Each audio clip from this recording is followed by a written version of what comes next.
Good morning. I see a few folks still coming in, but welcome to the 2023 Hasemann Lecture Series here at First Presbyterian Church of Columbia, Missouri. My name is Marilyn Gam, and I am the transitional senior pastor here. On behalf of the Hasemann family and our church, welcome to this lecture series. The Hasemann Lecture Series were established about 10 years ago by James and Carol Roller in honor of their parents, Wilbur C. and June M. Hasemann, to provide a Christian education opportunity to members of First Presbyterian Church and for the Columbia and Boone County community. This year's Hasemann lecturer is the Reverend Dr. Damayanti Niles, and she will be speaking today and tomorrow on the theme of How to Be Good Neighbors, a Christian Theology for a Pluralistic World. Dr. Niles is the professor of constructive theology and the Allen and Dottie Miller Professor of Mission and Peace at Eden Theological Seminary in St. Louis, where she has been on the faculty since 2000. Her writing and research have focused on constructive and contextual theology. Her doctoral examinations included History of Christian Thought through the Reformation, Modern and Contemporary Christian Thought, Theology of Religions, History of Religions, particularly in the areas of Hinduism and Buddhism. Ordained as a minister of the Word and Sacrament in the Presbyterian Church USA, Dr. Niles is a member of the Presbytery of Giddings Lovejoy, where she serves on its vision team. She has also served on the PCUSA General Assembly Committee on Ecumenical Relations and chaired a subcommittee on interfaith relationships. Dr. Niles has also been the Presbyterian representative to the Interfaith Relations Commission of the National Council of Churches. You can read still more about Dr. Niles' education and accomplishments on the flyer programs that were available from the table in the narthex. Following her lecture, there will be a time for questions, and because we are live streaming and recording the lectures, please wait till I bring you a microphone to begin speaking so that all can hear your questions. Dr. Niles' lecture for this morning is titled Models for Dealing with the Other. Please now join with me in welcoming the Reverend Dr. Damayanti Niles.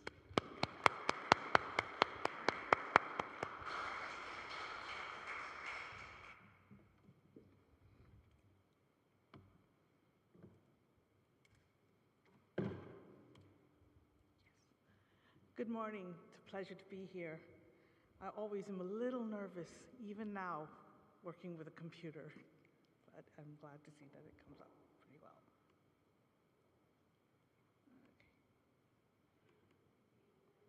Okay. So the arc of the work that I will be doing with you over the day and tomorrow as well is really looking at what it means to be Christians in a world that is more complex than just Christians, and a world that has in its nature a great deal of diversity. This morning we will start with thinking about the models of interfaith encounter, models for dealing with the other. The issue at hand is the tension between holding on to what we understand to be true or normative and authentically hearing the other. For the simple fact is what we may think is true and normative may not be what somebody else is true and normative. And as we lose power, when we no longer can force people to do it our way, all of a sudden we have to actually take them seriously. We are a dying empire. We no longer have the power to control the narrative for all. So we are now put in the interesting and I think redemptive space of actually listening to people other than ourselves understand the world the divine, and each other. Why to look at the other in a theological reason? One, as Christians, we believe we are finite beings. So being finite, we're only able to see particular things. You are not able to see all of reality, let alone all of what God is. So being able to say, this is God, this is, presumes an arrogance that we do not have the right to, by the simple fact that we cannot know all, let alone understand all. Often in my class, I tell my students, if you have theology figured out perfectly and God figured out perfectly, you have just flunked my class. Because the whole point of God is that which cannot be known. And I would add that the world cannot be known. We can understand pieces and parts of it, but we cannot understand the whole of it. So the reading and speaking and conversation with other peoples helps us to see things that are not obvious to us. Those of you who have traveled in particular, but who have access to worlds outside your own, know this, that you are always surprised about things that you never thought about. I was talking to some people, just the fact that I say my name, and some of you are like, I'm not sure quite what to do with that. I'm like, that's okay, you can call me Dr. Niles. But it's an invitation to another way of thinking. My name is very traditional to my culture, and one that my mother chose when she was a child. And yeah, it's a different way of looking at things. So what we are doing when we talk to the others is we are reading another person's story. And we are connecting it to our own story. That is the point and purpose and life, and we will talk more about this afternoon. Our very essence is in that discussion, what I would call, we are dialogical beings. We are people who were made to be in conversation with everything, particularly other people. And when you stop conversing is when you start dying. Our very life is about that conversation. So this morning, let me do more of the larger model stories, definitions that are somewhat helpful. And I refer to a scholar named Alan Rice, which is what my field, which is the theology of religions, works with. And there are three fairly large categories, and let me go through them. And then we can work them. It's very clear that I have a bias. It's in the title of the lecture series itself. But the three ways of looking at the rest of the world is exclusivism, inclusivism, and pluralism. So let's start with exclusivism. Exclusivism can either be a total replacement. We're right, everything else is wrong, and all of it's relevant.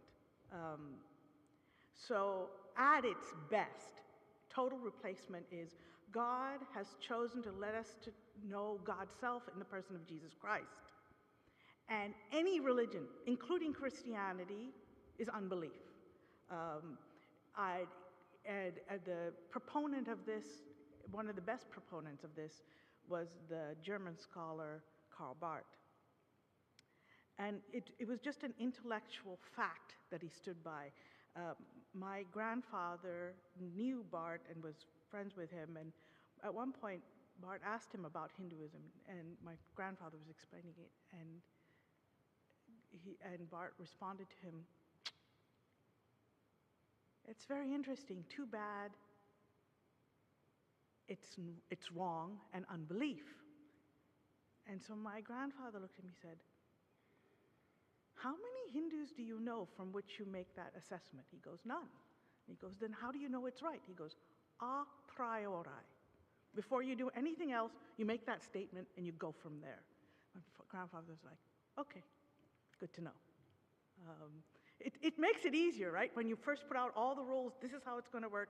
Then we'll see how we slot people into it. And it's not ungenerous. It says the only way to know anything is Jesus Christ. So if you don't know it through Jesus Christ, you don't know anything. It is an exclusivism.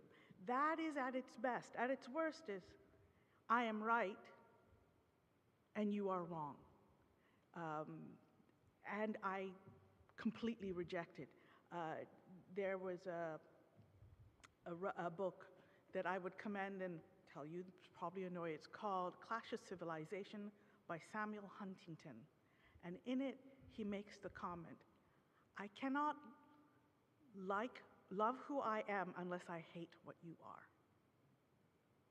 And if you look at what's going on in the world today, you can see that statement works very well and is very true. I cannot love who I am. I cannot be right unless you are wrong.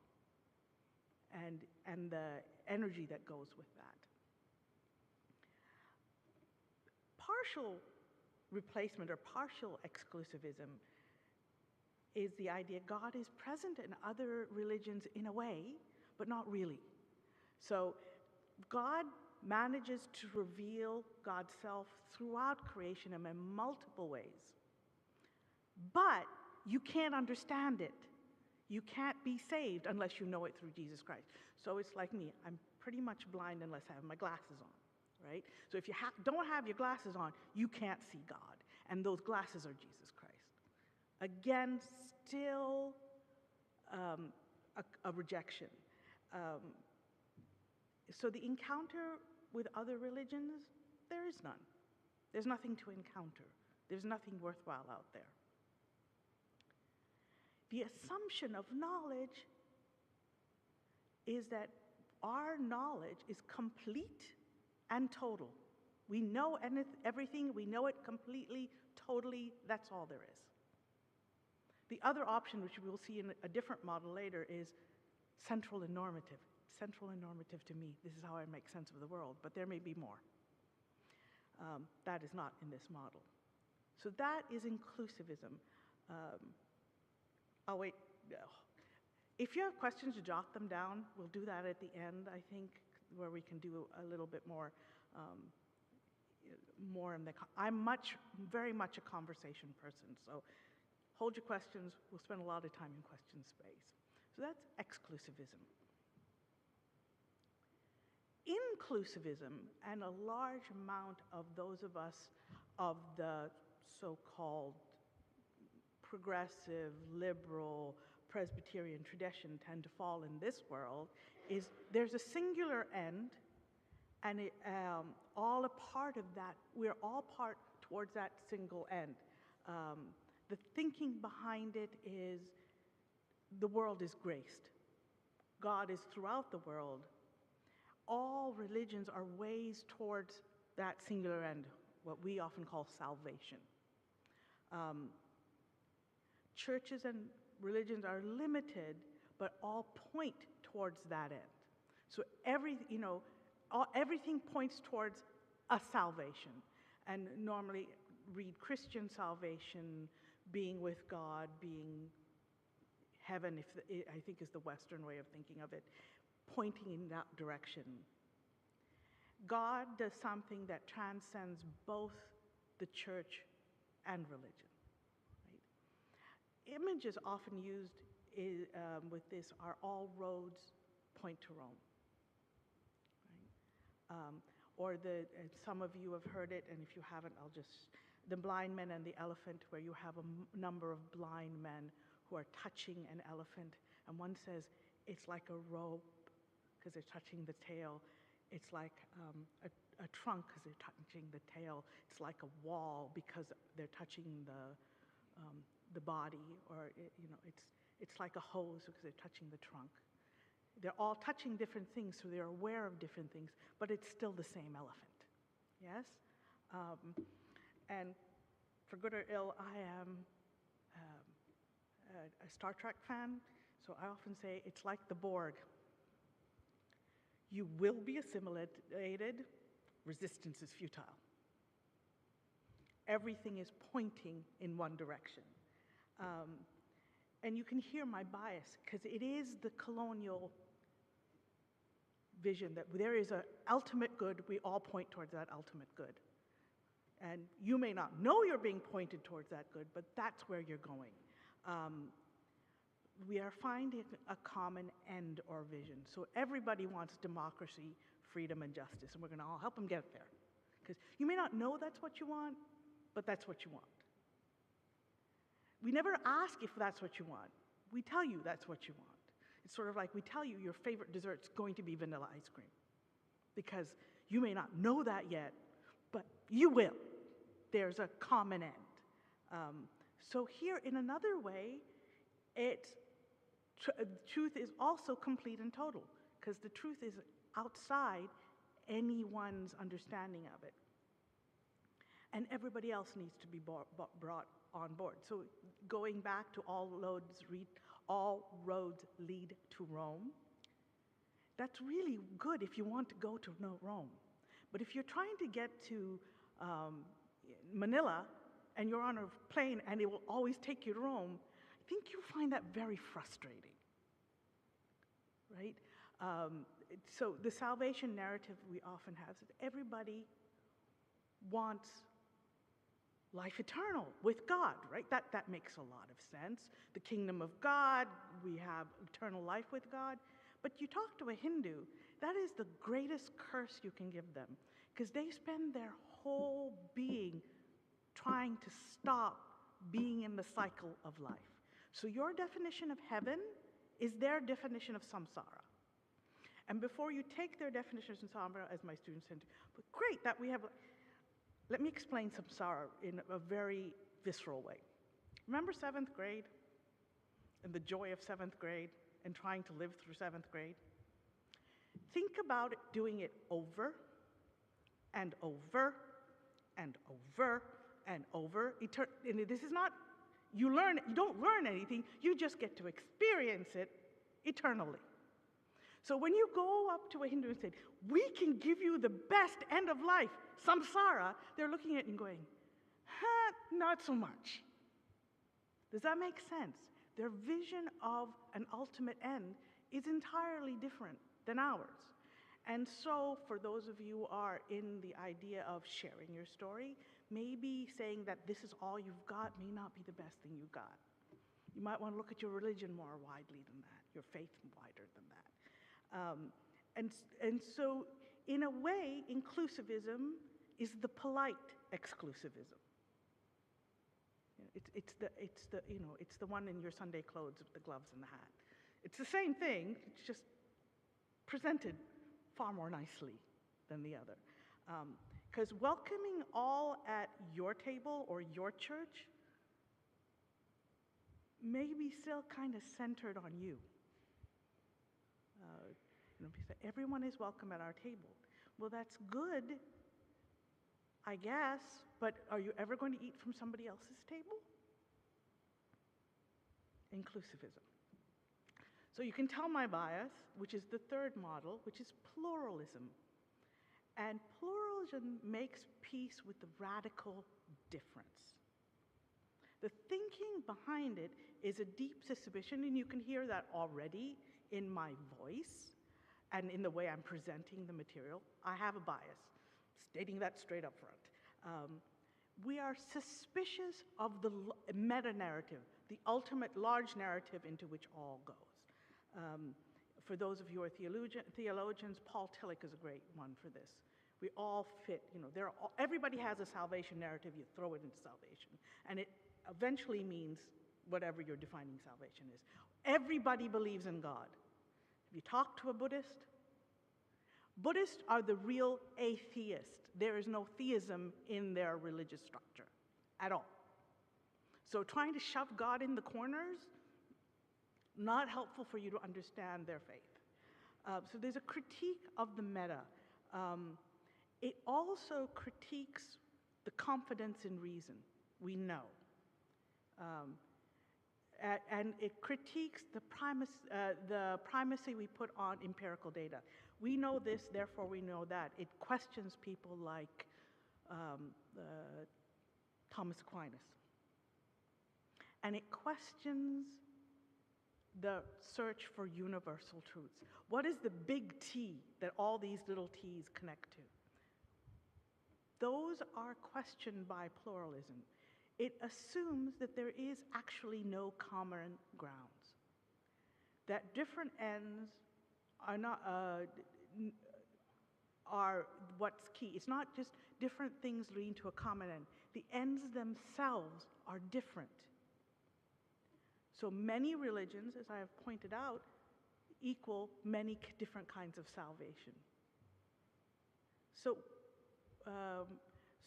what's the point, or what is going on, is we're all on different journeys, but we meet along the way and we learn from each other as a better way to understand ourselves and understand the other person or the other faith or the other. It's a point of discussion between. So the encounter between religions and faith, the purpose is, and the work is that of dialogue. And the purpose of dialogue, and you can see this in your own face in other ways, and we'll do that later, is to create relationships. This is not about getting to a common end, but to create important friendships. It is the link between people, not just systems. So you don't go, how does Christianity relate to, is Islam relate to Judaism? What does a person of faith from any of those religions learn from another person of faith, of a different religion? And it's a way to learn more about the other and oneself. And we talk, don't scare with the name. An Anglican minister by the name of Lakshman Vikramasinghe often talked about it as 3 bridges on which conversation happens. The first is the intellectual bridge. We learn from each other's thinking. So, what does it mean to have one incarnation, as we do, or in Hinduism, at least 7 or more? What does it mean when God becomes enfleshed? In Christianity, we have one. A Jewish man from Nazareth becomes this place where God manifests. In Vaishnavite Hinduism, there's at least seven. And at one time, God came as a fish, one came as a boar, came as a human being, came as a demon. Just 3, as a superhuman. All of a sudden, God embodies in all these interesting ways. And because I understand Jesus Christ as God incarnate, what does Hinduism open up for me for where else God can incarnate? And more than just coming again, God comes multiple times, over and over again, to be in relationship with us in the Vaishnavite tradition. There's an intellectual conversation happening here. A student of mine, thinking of the intellectual bridge, wrote a brilliant paper about Buddhism. Sunyata is about self-emptying. And he did it in conversation with the idea of kenosis, Jesus or God self-emptying Christianity. And he was able to look at both concepts that have points of commonality, but are very different. And his ability to enrich the idea of what it means to self-empty, very powerful. So that's an intellectual, using concepts in different ways of thinking in conversation with each other. It's what people like me do, because we like intellectual things, because I don't know why, we're nerds and boring. The second possibility, or a second method, is what Vikramasinghe calls the ethical bridge.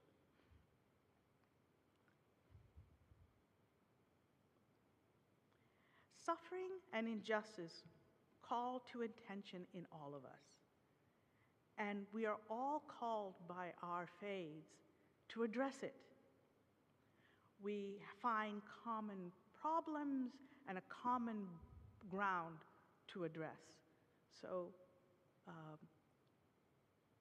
Habitat for Humanity. There are people without homes. We come together to build homes. But why I come to pick up a hammer, which is unwise anyway, to build a home might be different than my Muslim friend. The conversation then becomes, what brought you to ethical action? What about your faith draws you to this space? What about my faith draws me to this space? It becomes a place where conversation can happen. And you will learn more about yourself and why others do what they do. So that becomes a bridge. The third place, so intellectual, ethical, is devotional, the space where we practice our faiths. We can learn from each other's practices. In the church where I attend in St. Louis, Trinity Presbyterian Church in University City, they had an adult education during Lent, and a follower of the Islamic tradition came and talked to us about their waiting practices that happened during Ramadan, and taught us ways to think about fasting, whirling dervish, and ways that they do that work, religious practices they do. And it was an invitation, at least to me, of practicing them myself. So Lent became more than, I'll give up chocolate for 40 days. All of a sudden, I saw more deeply what waiting and preparing myself for the holy time of Easter meant. Is that how my Muslim friend was using it? No. But some of their religious practices helped me do Lent more deeply. In my country, my home country of Sri Lanka, we're very aware, because it has multiple faiths in it, that the festival of the return of light happens differently for all of us. And at that season, which kind of goes from now through January, each religion was responsible for sharing their way to come and celebrate coming to light during that time. And to go back to the ethical bridge, in my country, the poor knew that that religion was going to take care of them during their festival of light. So, so abundant amount of food and the giving away of clothes and things happened so you knew when to go to the Muslim house, when to go to the Hindu house, when to go to the Buddhist house, and when to go to the Christian house. And by the way, in that season is when we have the least resources. The different religions, out of their faith, took care of the people. Ethical bridge and devotional bridge happening at once. One more example, and just to get the point home.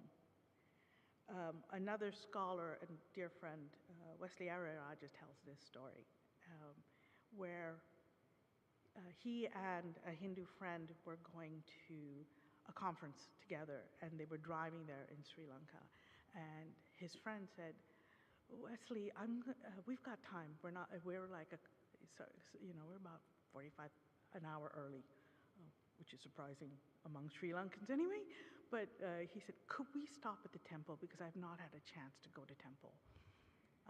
I just want to go to temple for a moment, and then we can keep going. So my uncle Ariraja said, yes, let's do that. So they stopped at the temple and they went in. And my uncle Ariraja said, it was amazing. We went out from the hot beating sun into this cold space, And he goes, and they are efficient. In 10 minutes, they can handle worship because you're using your full, you are prostrating, you're throwing butter, there's incense being lit, you are looking at images of the divine. It's an all-encompassing worship that hits every sense of the being. And he was like, they have something going here. This is amazing. If we could learn from this, that would be awesome. And he was feeling kind of a little ashamed of the 1.5-hour services that we put ourselves through in the church. But so he came out, and his friend said, thank you for doing that. Let's go to the conference. But, oh, by the way, turnabout's fair play. I want to come to your church. And he writes saying, I felt so embarrassed because we had nothing to share. After doing that, why would you go to a church? But he said, of course, you can come to my church next Sunday. Please feel welcome. So with some trepidation, he allowed his friend to come, and his friend came and attended service.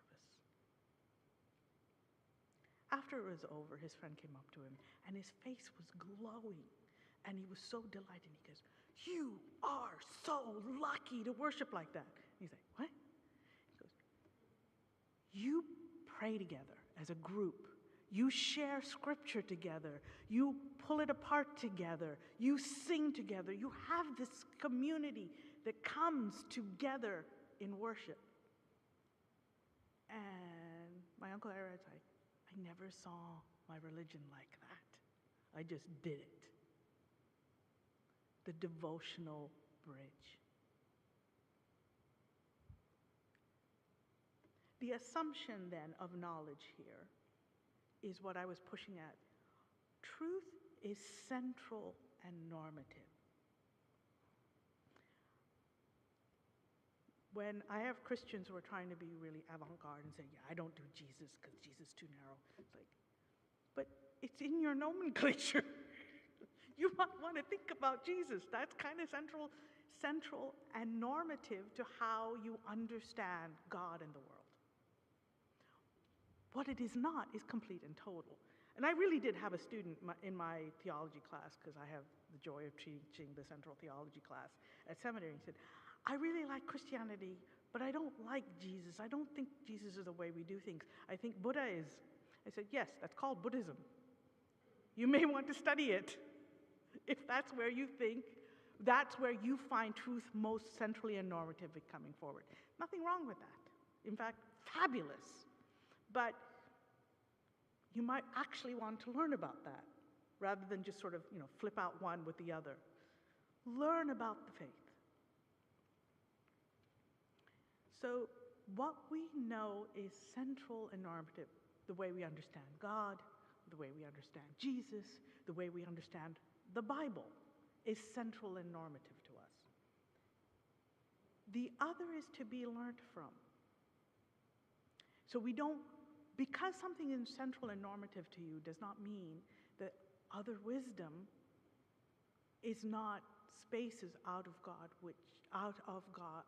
which God, I speak English well sometimes, out of which God can reach you and other people can reach you. So another way to think of this is language. You all speak American. You understand the world through American, and that's wonderful. But not everybody else speaks American, and they actually experience the world different. So Germans don't understand the world like Americans because, they speak German. And German puts its world together, the language of Germans puts its world together differently than American. So when I had to learn German, and I learned it for reading because I was a PhD student, I took the paragraph and I would go through, subject, flip that to the top so I can think about it. Then I'd go through the whole thing and go, here's the verb, normally at the end of the paragraph, by the way. And then I slipped it up in front, and then I go through, okay, big word. Is it describing the subject? Or is it, so it's an adjective? Or is it describing the verb? So it's an adverb. And by the way, German puts all of it into one word. So the furry, brown, cuddly animal, cuddly, are all put as one word. They take all of it and slam it together and put it somewhere to connect to bear. So, but the thing is, Germans think that way. That is how they put their world together. They don't think in bad English. They actually think in German, which is why Karl Barth has been a bane to many a theological students, because they're like, it doesn't make sense. And everyone's like, well, it makes sense in German. It makes much less sense in American. Which is why people like Mary and I are required to learn Hebrew and Greek, because we don't believe by training it into English helps us to always understand. Things are lost in the translation, right? So American is central and normative to how you understand the world. The acceptance of other languages in a way says there are other central normativities, other languages, other ways of thinking that are central and normative to them. So when we go around trying to make everyone think and behave like an American, you're actually saying the way you do it doesn't work. How about that we learn their ways and learn to think out of it? And it is very powerful when you learn other language and other religions, because you literally live in other worlds.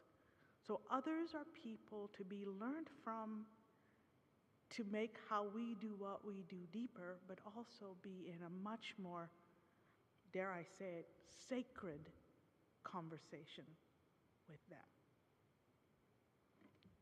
I have put a lot in front of you, so what I'm going to do is power down this computer and open up the space for more conversation. We've got a good 20 minutes, so it should be good. Okay?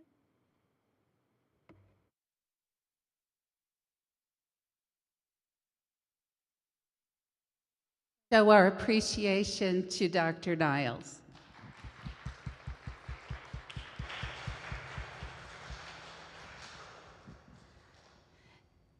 So, are there any questions for her?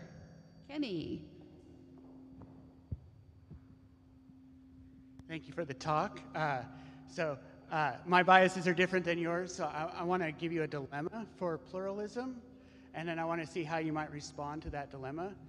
So the dilemma is, it seems like if you take the various religious claims in a more or less straightforward way, they're incompatible with each other, and they can't all be true. So on that horn of the dilemma, you get incoherence.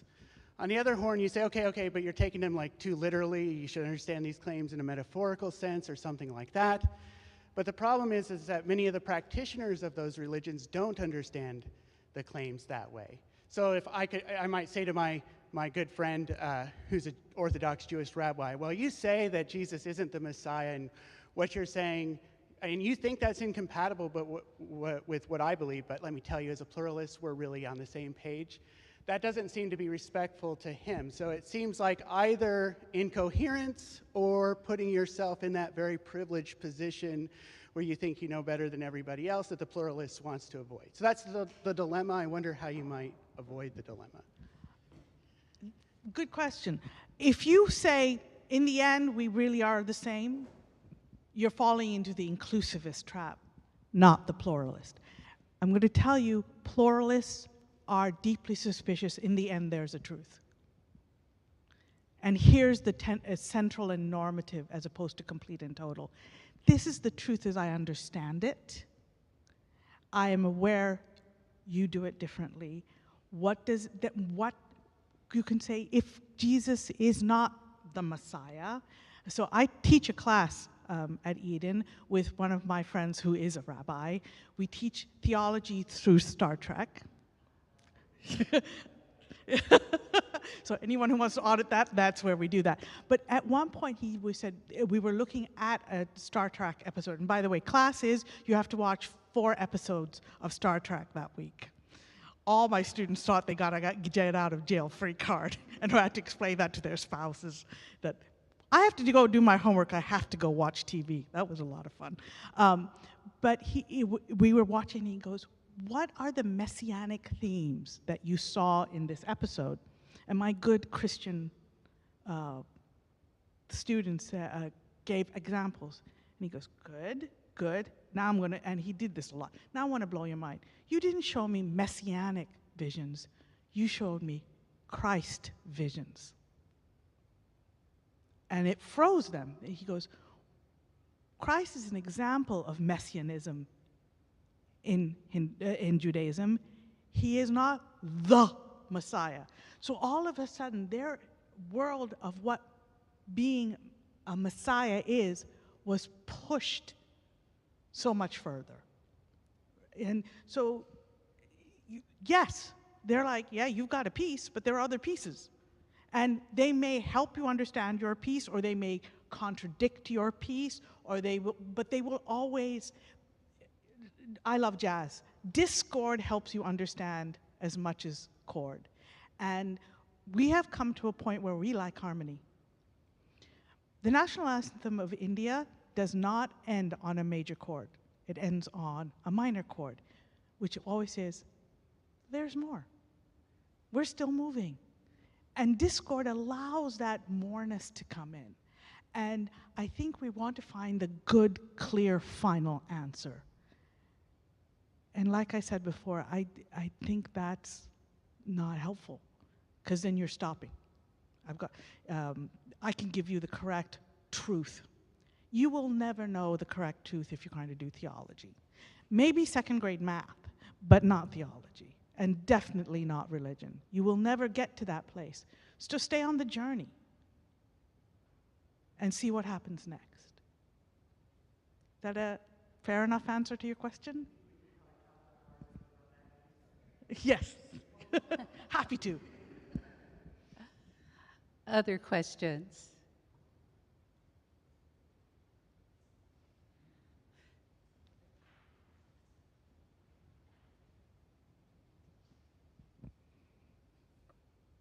A few weeks ago, I was at a rehearsal and we had a break, and one of my friends was asking me questions about the Afghan refugee women that we're teaching English to. Mm-hmm. And so I was explaining a little bit about what we do with them and how that affects me, mm-hmm. You know, the feeling that I get in helping these ladies. And she said, well, one of the ladies that was standing with me, who is a member of the Missouri Synod Lutheran Church here in town, and she said, what a great opportunity then for you to bring them to Christianity. And I went, that's not what we're doing here. Mm-hmm. And she said, well, of course it is. That's what we all have to do. We have to change everyone that isn't Christian to become Christian. Mm-hmm. And I kind of just closed down my conversation because I wasn't going to stand there and argue with her about it. Mm-hmm. But I think that what I just realized in your talking is that while my Afghan ladies are other, mm-hmm. in their religion and the way they dress and the way they think, their family life, it's very different from ours. Mm-hmm. I also have this friend in my orchestra that's other, mm-hmm. that I don't understand either, and I'm going to have to work on how I feel about that. Right. That's exactly true. And this is where people like us, more of the progressive traditions, like we shouldn't be converting people, making them like us. What I have to say is you should not be ashamed of who you are either, right? There is a sharing that can be central and normative. So you may have the best recipe for lasagna in the world. Nothing beats it.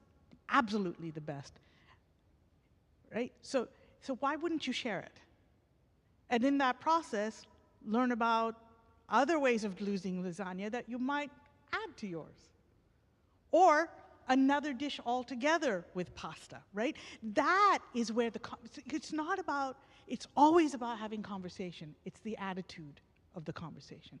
If you think that everyone should be like you for the world to work, by the way, for 2,000 years, Christians have been doing that, and we suck at it.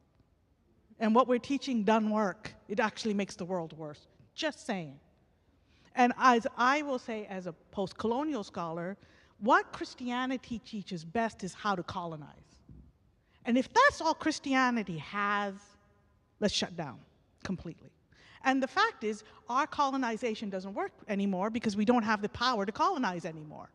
So now we are left with, what do we have to share that's worth sharing? And being like us isn't it. But there are things about our faith that are one. I'm a Christian minister, and there's a reason for that. Because I really do think there are paths and ways of thinking, and we'll talk more about that in the afternoon, but that are important, that our faith has to share. But I don't need to make everyone like me to make myself justified. If I can't be right and central and normative without forcing everybody else to be like me,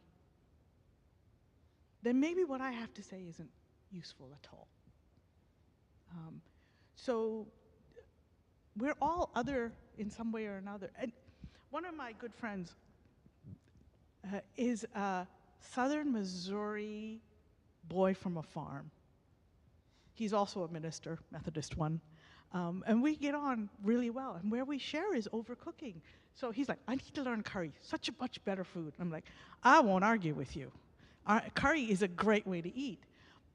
And I said, but I also want to learn how you cook. And he goes, really?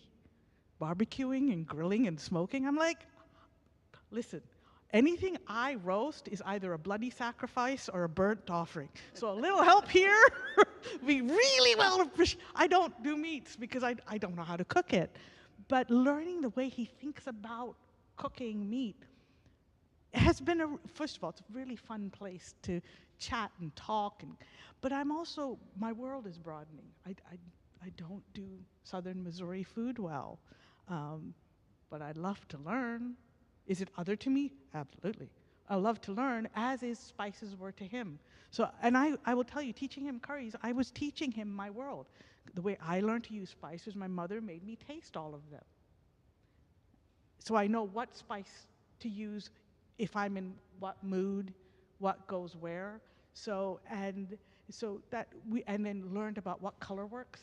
So when I taught him about how color works in making a curry, he was able to show me how color works in smoking a piece of meat. It's a really powerful, fun relationship. And no one understands why we're friends. But we're friends because we're so different from each other. And yet, we have so many places to meet, so many bridges we can cross together. And that is true always. So are you helping your Afghani sisters learn English? Yes, that's wonderful. Are they helping you to stand in your reality differently? Absolutely. And if you're too busy just making sure they speak American good, you've missed a sacred opportunity. No? Any other questions? There's one back there.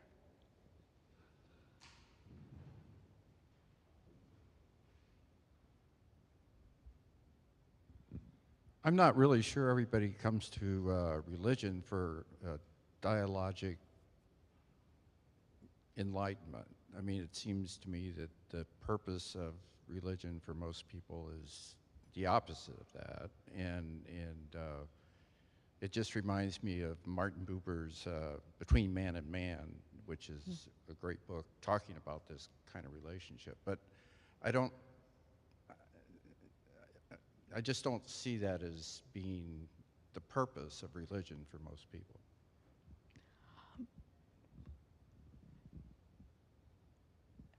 It may not. Often we go to religion to give us the right answers. My students come to me and say, Dr. Niles, teach me correct theology, and then I can go be a minister. But the thing is, we're using what religion invites us to do and what we use it for may not be the same thing. And I think where we are invited is to allow people to, it's sort of like when you use, as I do often, use a butter knife as a screwdriver. Often religion becomes a butter knife we use to screw in or unscrew screws. It has better purposes, and I think more central purposes. And what our invitation in religion to do is to open, and hence why I'm a minister and a theologian, is to open the invitation out to that. Because, and I'll be honest, I'm a mystic. What I love about religion is never knowing enough. There's always more. There's always far more. So the simple comfort answer, religion actually is not comfortable. We've tried to make it comfortable. And which is why we get really defensive when we become uncomfortable in our faiths. And I think that's the power of faith, more so than religion. And by the way, religion is a 19th century invented word in the West to do the study of faiths. Most faiths don't fit into their religious categories, whether it be Buddhism, Christianity, Islam, or Hinduism. By the way, Hinduism is a thing only because West went, all those religions around the Indus, let's just call it one religion, Hinduism. You go try and study it, and it hurts your head because it won't work. Except we find ways to go, yeah, this is sort of like this. So I always, and here you hear the pluralist suspicion of meta-narratives coming out right here. Suspicion of meta-narratives. Is it comfortable to use it that way? Yes. Is it in the end helpful? I don't think so. Which is why I'm very annoying to my students, let alone the people I work with. But I find it a much more invitational world that way. I want to learn how to use the butter knife for something more than screwing in screws. That's my sort of around the question answer. Anything else?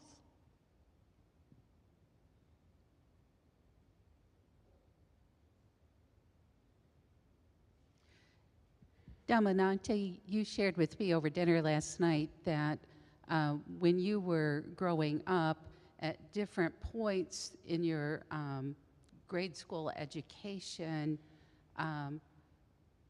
because in your country it was a religious school, so you always were learning Christianity, but then along the way, and I don't remember the order, you also learned about Hinduism and Buddhism. And maybe, I know I would like to hear more about what that was like and how that has informed how you think about living in a pluralism of religions. It's a fair question. I don't know I was not educated in the US. I was educated in India. My graduate education was here, but my undergraduate was in India and other international schools. And England, which has religious education, it's part of our secular learning. We do religions the way we do languages. So did you have to learn a second and third language when you were in school? No. Okay, we had to do that too. We had to learn a second language and a third language along with the language, which in our school the first language was English. And you could take you could take Hindi or Tamil or German or French back in the day. I don't know what they teach now. But you had to at least learn 2 more languages. Same with religion. All of those of a certain religious bent were given that from 2nd grade on. So in my school, I wasn't there when it started, you started taking religious education as a class, not Sunday school, as a class, like you take math and literature and all. It's a class that you took in the school. Then in 6th grade, you pick another religion to learn.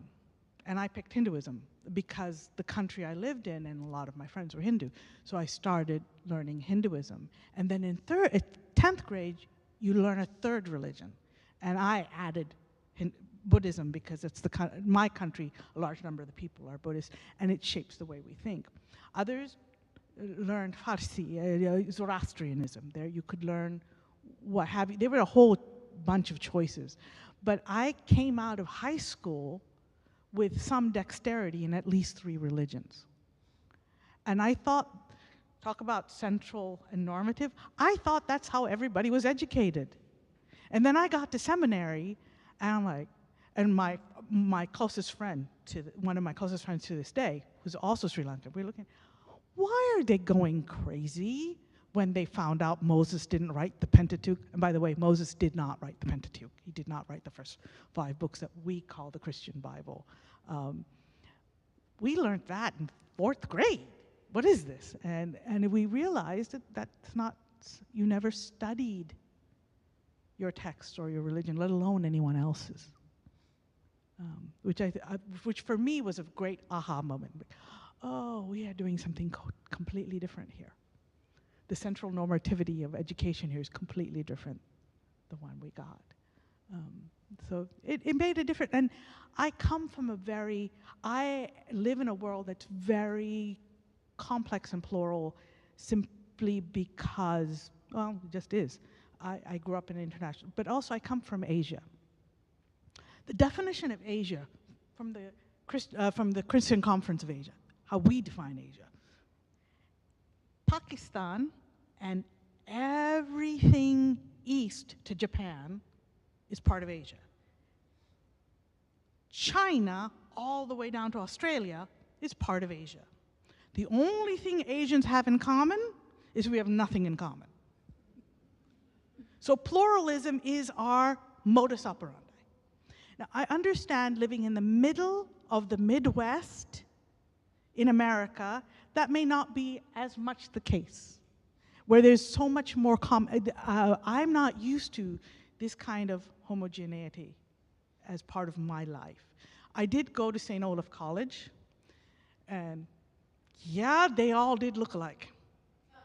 Because I'm used to people being much more radically different than different versions of blonde and blue-eyed. And it's a little mean, but it worked, actually. I went to a friend, I'm like, how do I tell them apart? She says, just call any girl Kristen. I'm like, what? I said, trust me, Niles, it's gonna be Kristen, Kirsten, or Kirsten. So they'll correct you, I'm sorry I mispronounced. It worked, by the way. Because I'm used to a lot more diversity in the way people look. But I'm also not used to looking for diversity where white people look for diversity. You all have different eye colors. It took me into my late 30s to figure out that's one way to tell, and hair color. So people are like, who is this person? Was it the blonde-haired, blue-eyed person? I'm like, how do you know that? Because you look for it. Do you understand how much my world changed when I actually looked at people's eye color? Because when I look at eye color, it's normally some version of brown, right? And hair, you don't think of blonde or redhead. And you don't look at the immediate color. You don't look at the high tone, look at the low tone. So I have red hair because the undertone of my hair is red. Others have green. If you talk to a Chinese person, it's like the person with green hair, it means their undertone, when they hit a light, is green. Or they have blue hair. Or they have red hair. Sometimes they have yellow hair. So it's different versions in Westernism of black. But it makes a difference. But we're looking differently, right? And that is very powerful. I learned a lot about how skin works, hair works, eyes work, because there's less of it. And as one of my Norwegian friends, actual Norwegian, as she kept reminding me, when you eat, you expect a great variety of flavor, because spices tend to do that. Norwegian food, I thought was bland until I started tasting, because there's less variety, but distinctions in the smaller variety. And her taking me into that helped me to understand that Norwegian food was complex in a very different way than mine was. But I had to slow down enough to see it. But when I went to St. Olaf College first, I freaked out, because I went to an international boarding school. My classmates and I made up 60 students that represented 30 different countries. So I was used to a different kind of diversity. The same was true about religion. India, every state, India is like Europe. every state is different. Its food is different. Its language is different. And all has sub-languages. So plurality is the reality I knew. It was much harder to make it uniform. And I will tell you this, and we'll talk about it more this afternoon. Uniformity is bought at a price. It is bought at the price of the weakest and the least able to assert their voice. There is the powerful make the narrative, and everyone else is forced into it. So as a liberation theologian, I have a deep suspect of the meta-narrative, because who gets to take charge to tell you what it is? And I want to tell you, racism, patriarchy, sexism, all work out of the narrative of who gets to tell us. Does Donald Trump know the truth into which all of us must come together to make mega possible? Just ask the question. I'm just asking that question. That's all I'm asking. Think about it.